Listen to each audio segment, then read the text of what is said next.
Jesucristo, el Verbo viviente, es el único medio de salvación. Él es el centro del pensamiento de nuestra vida, la fuente y la autoridad de la doctrina.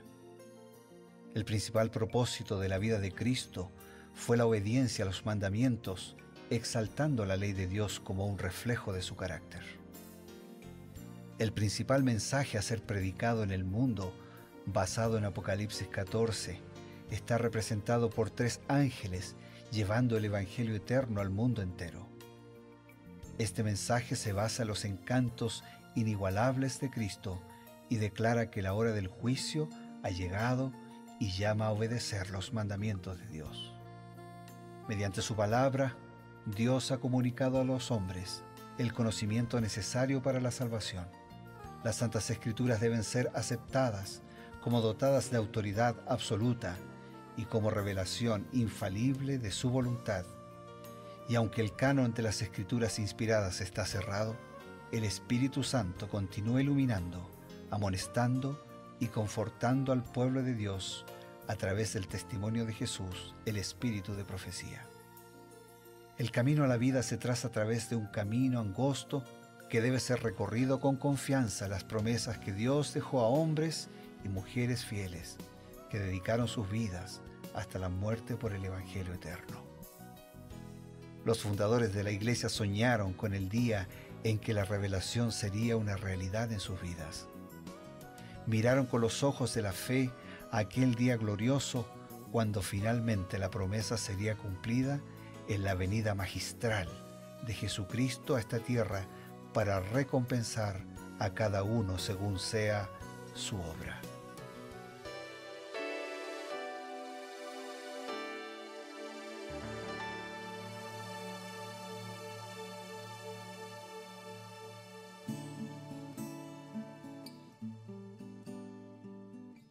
Estamos contentos porque una vez más nos encontramos aquí en Reavivados por su palabra, que es lo que nos proponemos, profundizar en el estudio de las Sagradas Escrituras con el apoyo del Espíritu de Profecía.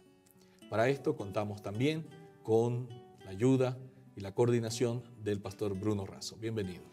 Gracias, Pastor Eber, siempre con alegría, con gratitud a Dios por la oportunidad de estar juntos, meditando, reflexionando, profundizando en el mensaje de la Escritura. Y ahora queremos detenernos en algunas lecciones puntuales y específicas. Muy bien.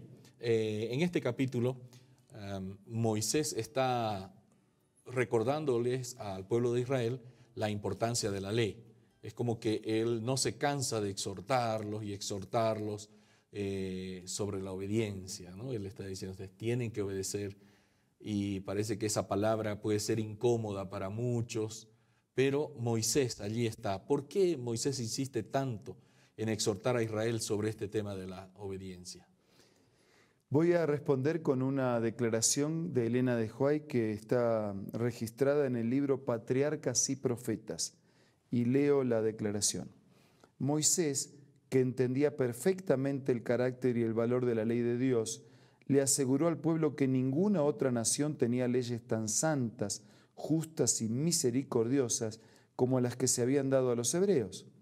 Mirad, dijo, yo os he enseñado estatutos y derechos como Jehová mi Dios me mandó, para que hagáis así en medio de la tierra, en la cual entráis para poseerla.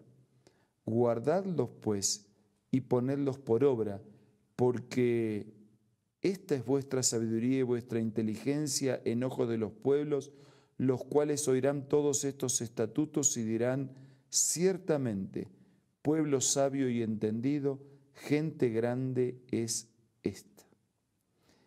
O sea, Moisés percibe, ¿no?, el valor, el carácter de la ley de Dios, porque la ley de Dios es una expresión del carácter de Dios.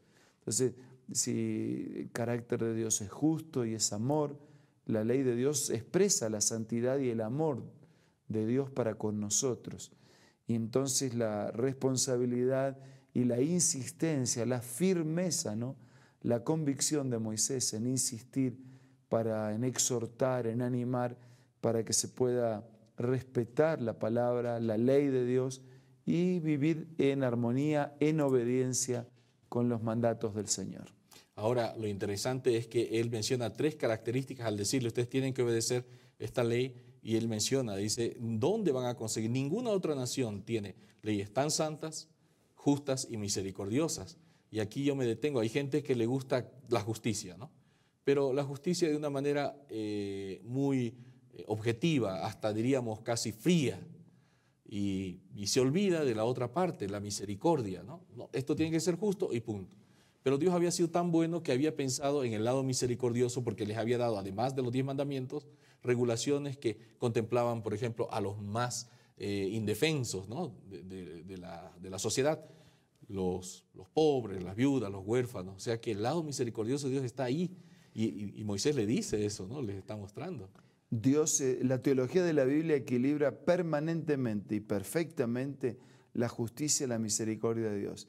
Y el clímax de la manifestación de la justicia y la misericordia de Dios es la cruz donde Jesús murió. Claro. La misma Elena de White dice que en la cruz la justicia y la misericordia se besaron. Dios fue justo, reprobando el pecado, pero fue misericordioso porque gracias a la muerte de Cristo abrió un camino de esperanza y una segunda oportunidad para todos. Claro. Ahora, pastor, Moisés estaba muy preocupado para que el pueblo de Israel no olvidara la ley y les recapitula. ¿Cuál era la importancia de esa repetición, esa recapitulación de la ley? Bueno, secularmente decimos que la repetición es la madre del saber, ¿no? Claro. Y en la Biblia también está presente ese principio pedagógico de la repetición para que podamos entender, aplicar y practicar. Porque muchas veces no practicamos no porque no sabemos, sino porque nos descuidamos o nos desinteresamos o nos olvidamos. Pero por eso la repetición mantiene siempre fresco el mensaje. Claro. Esta declaración también de Patriarcas y Profetas dice: antes de abandonar su puesto como jefe visible de Israel, Moisés recibió la orden de repetirle la historia de su liberación de Egipto y de sus peregrinaciones a través de los desiertos, como también de darle una recapitulación de la ley promulgada desde el Sinaí. Cuando se entregó la ley, eran pocos los miembros de la congregación presente que tenían suficiente edad para comprender la terrible y grandiosa solemnidad de la ocasión. Como pronto iban a cruzar el Jordán y tomar posesión de la tierra prometida, Dios quería presentarles las exigencias de su ley e imponerles la obediencia como condición previa para obtener prosperidad. O sea que recapitular siempre hace bien. ¿Por qué? Porque quien sabe reafirma, quien se descuidó, quien olvidó, recuerda. Quien hace tiempo que no lo escucha, lo refresca. Y recapitular siempre es importante. En todo proceso de aprendizaje, las acciones repetidas constituyen un hábito y la suma de hábitos forma un carácter.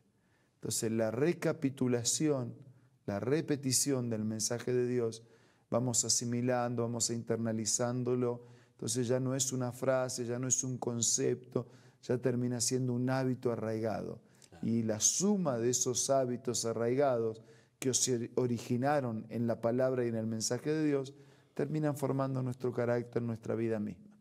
Además de eso, que me parece realmente sorprendente, maravilloso, es que Dios estaba pensando en la nueva generación, que dice que eran muy pequeños para comprender, ¿no? Porque la generación mayor quedó en el desierto y la nueva generación necesitaba conocer esto, ¿no? O sea, era importante porque la tendencia del ser humano es olvidar.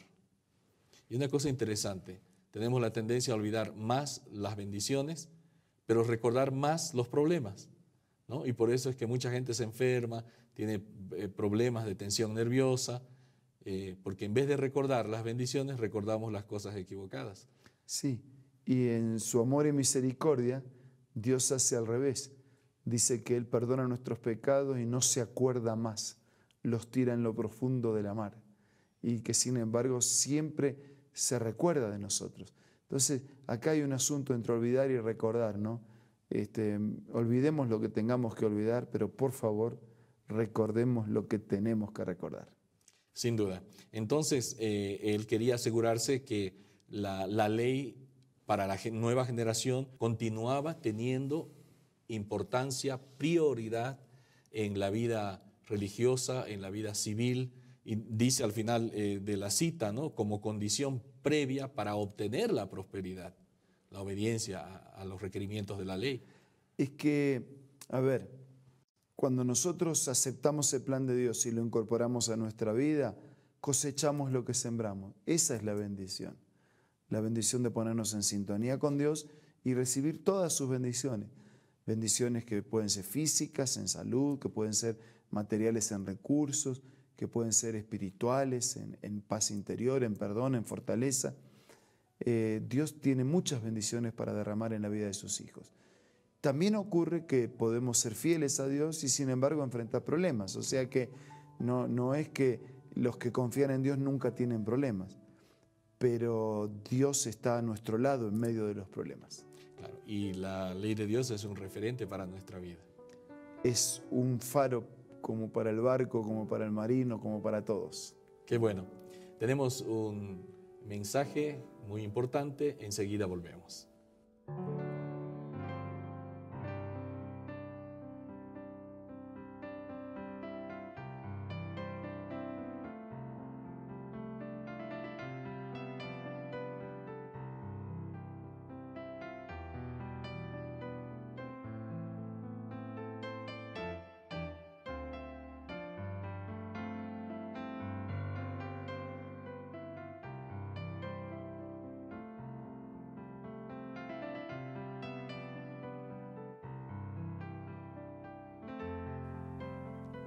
¿Qué tal? Presta mucha atención a esta cita. Jacob prevaleció porque fue perseverante y decidido. Su experiencia atestigua el poder de la oración insistente. Este es el tiempo en que debemos aprender la lección de la oración que prevalece y de la fe inquebrantable. Las mayores victorias de la Iglesia de Cristo o del cristiano no son las que se ganan mediante el talento o la educación, la riqueza o el favor de los hombres. Son las victorias que se alcanzan en la cámara de audiencia con Dios, cuando la fe fervorosa y agonizante se hace del poderoso brazo de la omnipotencia. Qué lindo, ¿verdad? Esta cita tú la encuentras en el libro La Oración, escrito por Elena G. de White. No puedes perder este maravilloso libro de tu biblioteca personal. Así que te invito una vez más a que visites la página www.aces.com.ar, o también puedes hacerlo visitando una iglesia adventista del séptimo día cerca o próximo del lugar donde tú te encuentres. También, si te gustan las aplicaciones y la tecnología, descárgalo como Elena G. de White del App Store o del Play Store.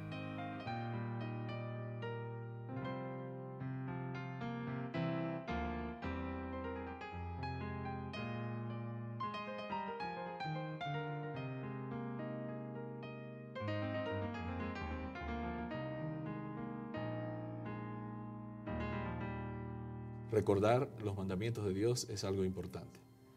Y recordar que necesitamos un contacto directo con la majestad del cielo también. Por lo tanto, en este momento vamos a hacerlo.